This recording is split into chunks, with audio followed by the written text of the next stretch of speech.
condició imprescindible, tancar la central nuclear de Cofrents.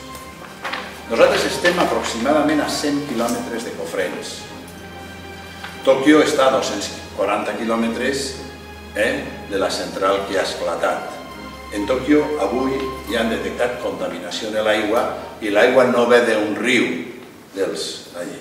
En canvi, nosaltres estem veient aproximadament el 70% de l'aigua que ve del xúquer.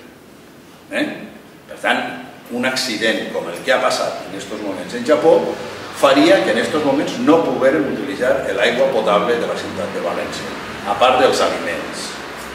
Home, jo sé que se'ns dirà, mire vostè, encara que el reactor de Cofrents siga igual que els reactors que han esclatat en Tòquio, en Cofrents no hi ha tanta activitat sísmica, és cert, però sí que està Cofrents damunt d'una falla. Per tant, hi ha hagut accidents sísmics en aquesta ciutat. Encara que Cofrents té el mateix sistema de refrigeració que tenen les centrals nuclears del Japó, en Cofrents està més lluny de la mar i no és probable una inundació. És cert, Cofrents està més lluny de la mar, però és possible que s'inundi. Ja vull insistir, abans de Cofrents arriba un riu que és el Cabriol i en aquest riu hi ha uns pantanos, els pantanos de Cofrents, que són pantanos que mai es poden omplir perquè si s'omplen es rebenten. Una pluja torrencial en aquella zona podria provocar una catàstrofe d'inundació de la mateixa manera que una pluja l'ha provocat, que un tsunami l'ha pogut provocar. Per tant, no n'hi ha prou amb millorar la seguretat.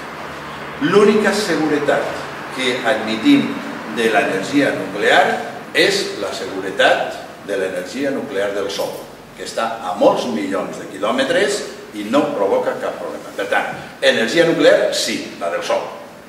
Eixa, estupenda, però cap altra.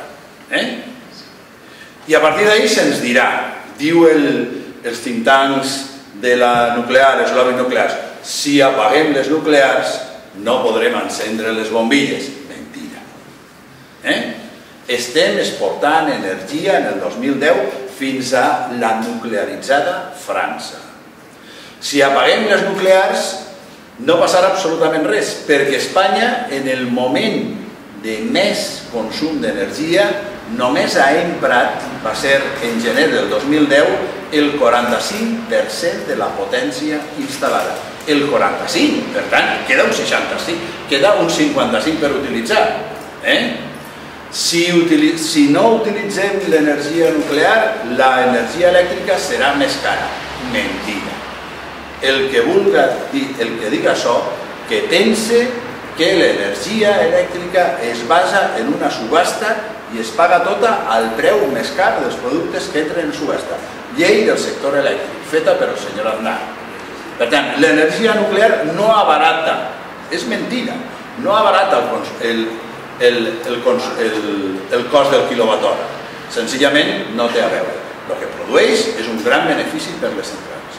Nosaltres pensem que és possible viure sense nuclears, que és necessari viure sense nuclears, que és més rendible per a tots viure sense nuclears, per un motiu entre altres, perquè les energies nuclears estan subvencionades com a cap, més que les renovables. Per què?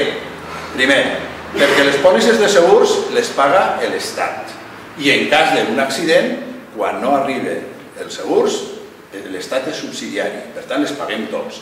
Segon, perquè les grans despeses de l'energia nuclear són les despeses concretament dels residus i els residus els paguem tots a través del Consell de Seguretat Nuclear i tercer, perquè el mateix Consell el paguem entre tots. Per tant, és mentira. Ens diran per acabar, oh, però l'energia nuclear no consumeix CO2. Doncs també és fonamentalment mentira, perquè s'ha d'agarrar tot el cicle nuclear.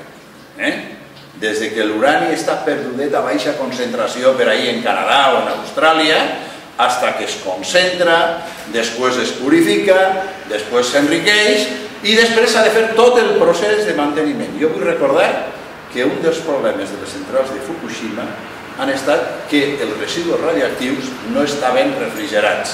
Per tant, aquests residus que hi ha en Cofrents, durant milers d'anys hauran d'estar refrigerats. i algú ho haurà de pagar. Qui? Iberdrola? No, ho pagarem nosaltres. Clar, a Xina ja pot eixir barata l'energia nuclear, la paguem tots. Per tant, element fonamental de sostenibilitat, tancar la central nuclear de Cofrents.